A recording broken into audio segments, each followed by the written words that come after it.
Oke teman-teman, nah kalau kita melihat sekilas gitu ya,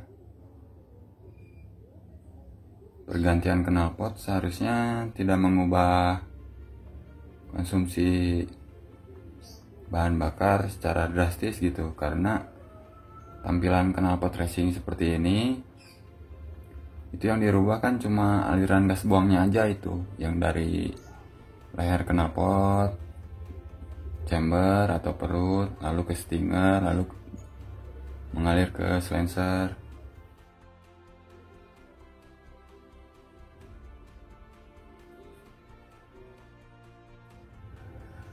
Namun ada sebagian juga mitos orang yang bilang gitu kalau ganti knalpot standar racing dari knalpot standar bawaan, biasanya konsumsi bahan bakar itu menjadi lebih boros. Assalamualaikum warahmatullahi wabarakatuh. Halo semua, selamat datang di channel saya Project Salis. Di kesempatan video kali ini saya akan sedikit membahas, yaitu kenapa sebagian orang cenderung ganti knalpot standar ke knalpot racing. Nah, jadi kalau pengalaman saya gitu teman-teman, alasan mengganti knalpot standar ke knalpot racing, yang pertama dari segi tampilan gitu ya. Knalpot racing cenderung terkesan lebih terlihat sporty,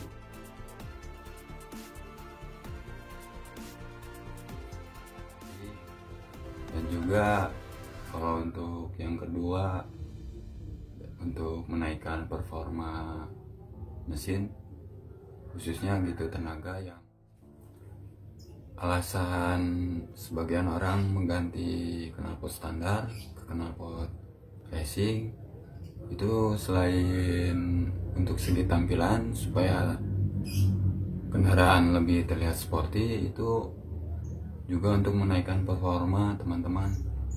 Performa di sini yang saya rasakan gitu ya, dari segi tenaga gitu ada sedikit perubahan lah daripada selama masih memakai knalpot standarnya sebelum berganti ke knalpot standar racing. Namun ada sebagian juga mitos orang yang bilang gitu kalau ganti knalpot standar racing dari knalpot standar bawaan, biasanya konsumsi bahan bakar itu menjadi lebih boros. Boros di sini sih menurut saya nggak terlalu boros-boros seperti knalpot standar gitu ya, cuman ada sedikit lah gitu yang saya rasakan gitu. Ini pengalaman saya gitu teman-teman. Mungkin teman-teman kalau ada yang pengalaman lain boleh menambahkan gitu. Nah, teman-teman bisa perhatikan di sini, ini kan contoh gitu ya, sebagai contoh motor saya gitu kan udah diganti dengan knalpot standar racing gitu ya, dari knalpot standar bawaannya. Ini kan di perutnya ini tuh long gitu, tidak ada hambatan gitu teman-teman. Sedangkan kalau knalpot standar masih bawaan pabrikan kan disitunya itu bunyinya juga udah beda gitu tuh. Jadi kalau gas buang yang dari lubang knalpot itu tadi keluar, itu mengalirnya tuh lancar gitu ke sini ke sana. Dan juga dengan penggunaan knalpot standar racing ini, jadi bagian piston itu kerjanya nggak terlalu berat gitu teman-teman. Kalau masih menggunakan knalpot standar bawaan pabrik kan banyak tahanan nih dalam perut ininya gitu ya, ada mufflernya gitu, jadi otomatis gas buang yang keluar melalui mulut knalpot itu mengalir melalui leher knalpot ke sini, dia akan mantul gitu, sebagian balik lagi ke sana. Nah, itu kan impactnya gitu ya, dampaknya mungkin begitu kita bejek gitu, kita gas gitu kan kadang si motor tuh tertahan gitu. Nah, kalau pakai knalpot racing kayak gini kan, bikinan kayak gini, jadi dia itu begitu keluarnya tuh gas buangnya tuh lancar gitu.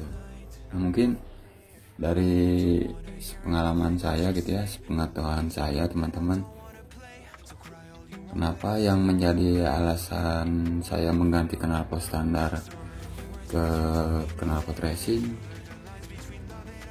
itu, kesimpulannya selain banyak peminat nih ya, yang pertama peminat knalpot racing, terus yang kedua mungkin dari segi suara yang dihasilkan dari bunyi silencer knalpot ini kan itu beda gitu dengan silencer yang masih standar bawaan, kan dia lebih ngebas lah. Nah kalau ini kan dia beda gitu teman-teman, lebih galak lah gitu, suaranya lepas gitu, melenting. Terus yang ketiga, kalau pada knalpot standar kan lebih unggulnya tuh apa? Pertama, aman dari razia. Kedua, tampilan ya terlihatnya original gitu. Nah kalau beda lain halnya dengan yang udah pakai knalpot racing seperti ini teman-teman, mungkin dari segi tampilan lebih terlihat sporty lah gitu kalau buat kita masih anak muda gitu.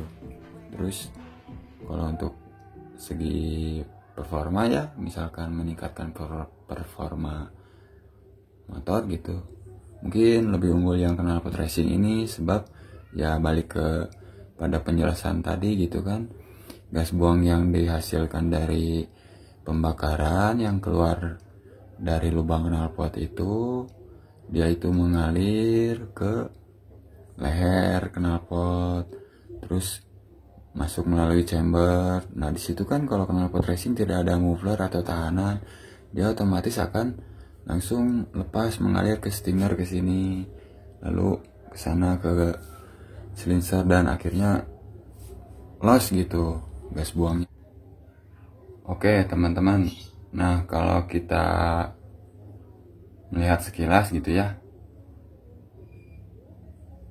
pergantian knalpot seharusnya tidak mengubah konsumsi bahan bakar secara drastis gitu, karena tampilan knalpot racing seperti ini, itu yang dirubah kan cuma aliran gas buangnya aja, itu yang dari leher knalpot, chamber atau perut, lalu ke stinger, lalu mengalir ke silencer.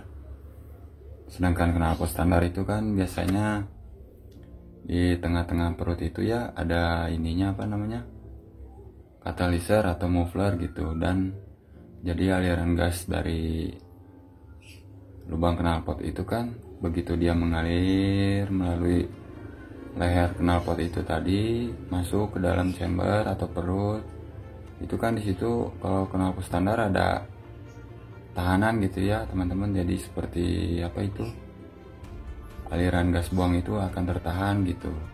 Nah sedangkan kalau pakai knalpot racing ini kan dia alirannya itu plong gitu ke sana, ya ngaruh juga sih sedikit ke bahan bakar gitu, tapi nggak terlalu banyak, sedikit, terkecuali mesin masih dalam keadaan standar, belum kita rubah-rubah, belum kita ganti, ada part-part yang belum kita rubah gitu teman-teman.